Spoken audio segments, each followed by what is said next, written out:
이스라엘과 블레셋은 적대 관계였기 때문에 늘 전쟁이 끊이지 않았습니다. 이스라엘은 하나님을 섬기는 나라고 블레셋은 하나님이 아닌 우상신을 섬기는 나라였습니다. 그런데 전쟁은 하나님께 속해 있는데 때때로 이스라엘이 블레셋에게 졌습니다. 그 이유가 대체 무엇일까? 구약에 보면 참 신기한 게 발견이 되는데 이스라엘 백성들이 하나님 앞에 온전히 섰을 때는 전쟁에서 이겼습니다. 그런데 영적으로 타락했을 때는 전쟁에서 졌습니다. 블레셋이라는 민족은 지금의 팔레스타인의 근원입니다. 원래 이렇게 해안가에 거주하던 마치 바이킹족과 같은 민족인데 이스라엘 민족이 가나안 땅에 들어가기 한 100년 전에 이미 들어와서 자리를 잡은 민족입니다. 처음엔 아주 작은 민족이었는데 워낙 성격이 거칠고 호전적이고 싸납고 싸움하는 걸 좋아하고 또 전투를 잘하는 민족이라 나중엔 세력이 대단히 커졌습니다. 구약시대 때 이스라엘 민족을 가장 괴롭혔던 나라가 바로 블레셋입니다. 사무엘상이라는 책 한 권만 해도 무려 13번의 충돌 사건이 기록되어 있을 정도입니다. 그런데 신기하게 이 충돌의 역사는 아직도 진행이 되고 있다는 사실입니다. PLO, 팔레스타인 해방기구가 그들의 후손인데 물론 지금은 나라가 작아져서 하마스라는 이슬람 저항 단체를 통해서 게릴라식 전술을 택하고 있지만 아직도 여전히 아브라함의 후손인 이스라엘과 팔레스타인 두 민족은 심각하게 싸우고 있습니다. 1절, 2절 사무엘이 말이 온 이스라엘에 전파되니라. 이스라엘은 나가서 블레셋 사람들과 싸우려고 에벤에셀 곁에 진치고 블레셋 사람들은 아벡에 진쳤더니 블레셋 사람들이 이스라엘에 대하여 전열을 벌이니라. 그 둘이 싸우다가 이스라엘이 블레셋 사람들 앞에서 패하여 그들에게 전쟁에서 죽임을 당한 군사가 4,000명 가량이라. 이스라엘이 블레셋과의 전투에서 진 이유가 대체 무엇일까? 첫 번째는 당연히 지는 싸움이었기 때문에 진 겁니다.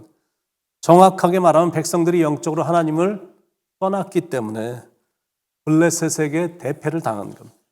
그래서 장로들이 모여서 작전 회의를 했는데 결론은 뭐였냐면 언약궤를 우리 안에 있게 하자. 그게 결론입니다. 3절에서 5절에 백성이 진영으로 돌아오며 이스라엘 장로들이 이르되 여호와께서 어찌하여 우리에게 오늘 블레셋 사람들 앞에 패하게 하셨는고 여호와의 언약궤를 실로에서 우리에게로 가져다가 우리 중에 있게 하여 그것으로 우리를 우리 원수들의 손에서 구원하게 하자 하니 이에 백성이 실로에 사람을 보내어 그룹 사이에 계신 만군의 여호와의 언약궤를 거기서 가져왔고 엘리의 두 아들 홈니와 비느하스는 하나님의 언약궤와 함께 거기에 있었더라. 여호와의 언약궤가 진영에 돌아올 때 온 이스라엘이 큰 소리로 외치며 땅에 울린지라.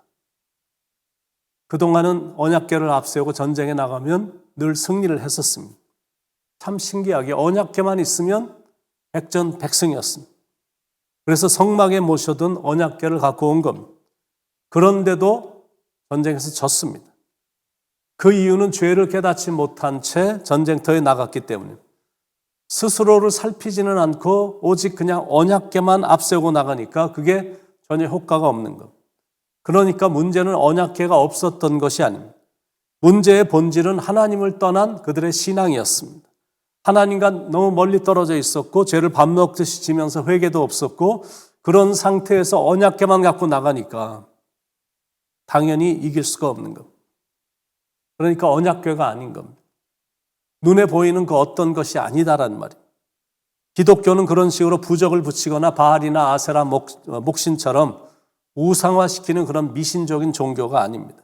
하나님을 떠난 채 우상을 숭배한 채 그런데도 잘 먹고 잘 사는 것을 대단한 축복으로 생각하고 교만하게 지낸 것에 대해서는 회개도 안 하고 언약궤만 갖고 오면 이길 수 있을 거다라는 얄팍한 꾀나 부리고 있으니 결국 3만 명이 더 죽게 됐습니다. 10절 블레셋 사람들이 쳤더니 이스라엘이 패하여 각기 장막으로 도망하였고 살육이 심히 커서 이스라엘 보병에 엎드러진 자가 3만 명이었습니다. 결국 전쟁에서도 지고 하나님의 언약궤도 뺏기고 엘리 제사장의 두 아들도 죽임을 당하고 엘리 제사장은 그 소식에 놀라서 문 옆에서 목이 부러져 죽었습니다. 잔꾀를 부리다가 결국 더 많은 재앙을 당하게 된 겁니다. 11절에 하나님의 궤는 빼앗겼고 엘리의 두 아들 홈니와 비느하스는 죽임을 당하였더라. 18절. 하나님의 교회를 말할 때 엘리가 자기 의자에서 뒤로 넘어져 문 곁에서 목이 부러져 죽었으니, 사무엘상 4장이 우리에게 주는 영적 교훈 첫 번째입니다. 죄를 멀리하자, 그겁니다. 두 번째 교훈은 죄를 지었으면 회개하자, 그거예요. 세 번째 영적 교훈은 하나님 앞에서 진실하자라는. 성경의 역사를 보면 하나님 앞에 온전히 서면 하나님께서 그들로 승리케 하셨거든. 그런데 온전히 서지 못하면 전쟁에서 늘 졌습니다. 인간의 힘, 인간의 능력, 전쟁의 기술, 최첨단 무기, 군대의 숫자, 전력, 지도자가 뛰어나서 이기는 게 아니다라는 것. 물론 그런 것들이 도움이 되는 건 사실인데, 그런데 포인트가 뭐냐면 그런 게 다가 아니다라는 것. 가장 중요한 건 하나님입니다. 나와 하나님과의 관계입니다.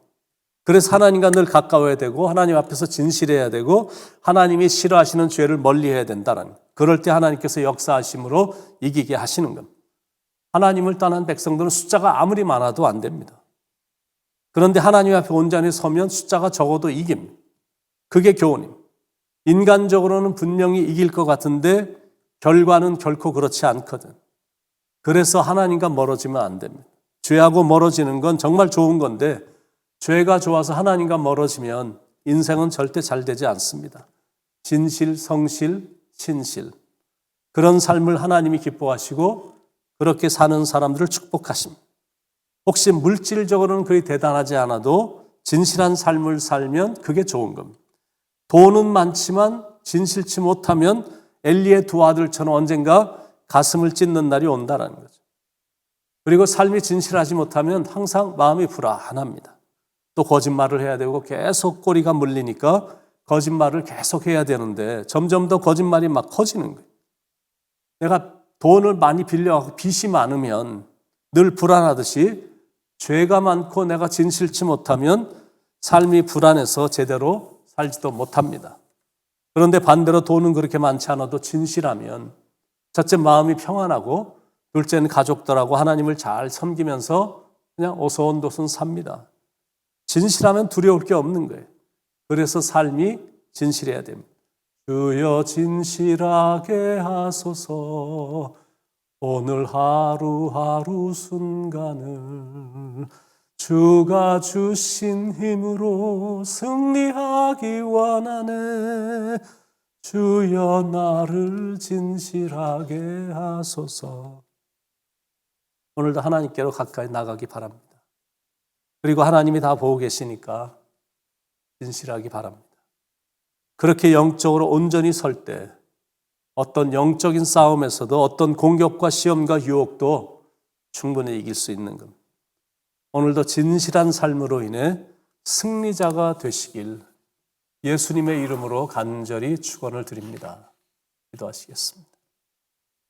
사랑하는 하나님, 하나님이 신실하시니 우리도 신실하게 하시고 그 위기를 벗어나려고 거짓말하고 잔머리 굴리고 그러다가 결국에는 계속 벗어나기 위해서 거짓말을 해야 되는 그런 불안한 인생으로 살지 않고 인생을 당당하게 살기 위해 진실할 수 있도록 주님 인도해 주시옵소서.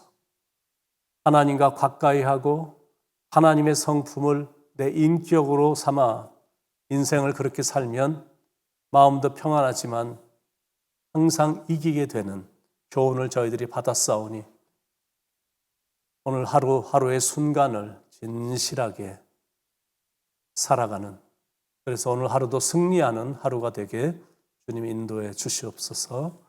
예수님의 이름으로 간절히 기도드립니다. 아멘.